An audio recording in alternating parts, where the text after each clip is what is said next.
Okay, magandang balita ng pagkakahuli kay Congressman Arnie Tevez, yung pinaghinalang pumatay sa isang governor ng Negros sa distrito nila, sa lalawigan nila, sa probinsya nila. Ay ito'y nakarang araw lang, itong kahapon nata, itong pagkakahuli sa kanya. Dati na aresto na to, hindi pa maasikaso o tumanggi yung Timor-Leste, yung gobyerno nila na parang mai-deport dito, extradite itong si Arnie Tevez. Ngayon kasunod dito yung pagpunta ng ating Pangulong Bongbong Marcos sa ASEAN Summit. Kung hindi ako nagkakamali, ASEAN Summit yun. Parang biglang na-accelerate itong pagkakahuli ulit kay Arnie Tevez. At ngayon, sinisigurado na ng gobyerno ng Timor-Leste na may extradite o may balik na ma-deport na dito pabalik sa Pilipinas itong si Arnie Tevez. Ngayon wala pang masyadong malinaw na pahayagan DOJ tungkol dito, pero natutuwa sila syempre. Isa sa achievement ng PBBM administration. Matatanda natin may mga iba pa nagtatago, no? Naalala niyo yung mga pelikula ng 90s, yung mga Margambongo, mga otoridad noon. Ang daming panahon ni dating Pangulong Ferdinand Marcos yan. Ang daming nahuhuling mga puganteng kriminal. Parang naalala ko ulit sa kanyang anak na si Pangulong Bongbong Marcos. So, ganyan kagaling ang intelligence kapag dating sa in fairness sa mga Marcos.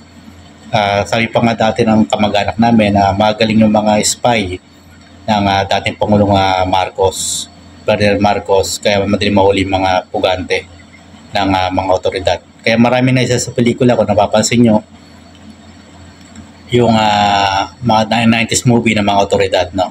Ang dami ngayon, medyo kukunti lang hindi na ata nasusundan. Eto, maganda ito, natuwa si ngayon ay Governor Janice Dicamo at makakamtan nila hustisya sa kanyang asawang na pinaslang. Suspect itong si Arnie Tevez kasi doon. So, kung talagang mahuhuli ang isang akusado, mas maganda kasi magkakaroon ng jurisdiction ng korte sa personalidad ng akusado para ma-hearing siya, madaan sa due process. So, ganyan po yan. Matagal man, pero at least kahit paano may nangyayari. So, isa ito sa mga patunay na merong patunay na mayroon pang hustisya dito sa Pilipinas. Basta huwag lang tayo mawala ng pag-asa kasi siyempre iba-ibang panahon yan.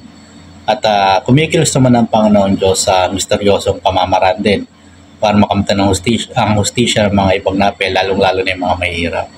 So, sana mas pagandahin pa natin ang justice system, paramihin pa yung mga abogado sa PAO, mga piskal, mga korte, paramihin din. Sa akin, mga law enforcement agents natin, paramihin din natin sa PNP, NBI, PDEA, Customs, Coast Guard, mga ganyan. So, para ma-maximize natin yung operation kapag mayroong ganitong klase ng pugante, mga hinahanap na mga wanted, no? At mapigilan ng krimen. Kumbaga nagkakaroon tayo ng balance sa society natin. So, sa dami ng mga abogadong mga hire pa, syempre hindi naman lahat na na-arresto ay guilty. Syempre, hindi natin masabi yan, baka na-frame up lang, pagkamalan. Kaya kailangan natin ng balance sa justice system natin. Kasama pa dyan yung political will. So, lalo na ng isang presidente sa mga nasa government po natin.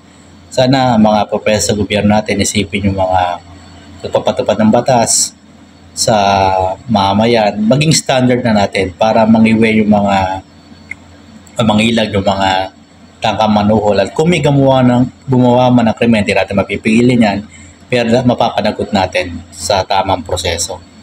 So, ayan, nahuli na rin si Arnie Tevez. Sana tuloy-tuloy na yan. Si Atty. Topacio, itong abogado ni Arnie Tevez, natatandaan ko yung boy pa si pinaslang din na si Lapid Fire, no? Kung tandaan nyo yun, tatago rin yung pumatay doon nung ako inaakusahan na namipigyan din ng hustisya yun. Ayun si Percy Lapid. Sabi ito kay Attorney Topacio, kahit si Satanas gagawin daw nitong kliyente, kulang lang daw si Satanas. Biro lang naman yun ni dating na buhay pa si Percy Lapid. Sana mabigyan din siya ng hustisya. Meron din nagtatago. O yun si Bantag, ang inakusan doon at nagtatagupan hanggang ngayon.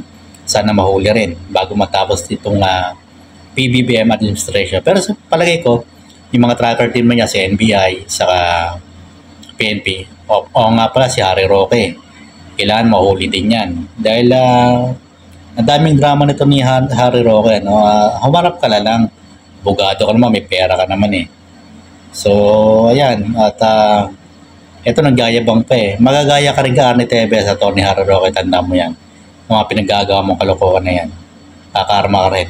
At hindi ka makakatakas sa batas. So, hanggang dito lang po muna yung vlog. At maraming salamat. May hustisya po sa Pilipinas. Hindi tayo mawala ng pag-asa. Maniwala po tayo. May mga tumutubad pa rin sa tungkulin. Sa kailang sa mga alagad ng batas. May mga matitino pa rin po dyan. Marami pa rin po. So hanggang dito lang po muna yung vlog at may pagtulungan po tayo sa mga otoridad. Maraming salamat.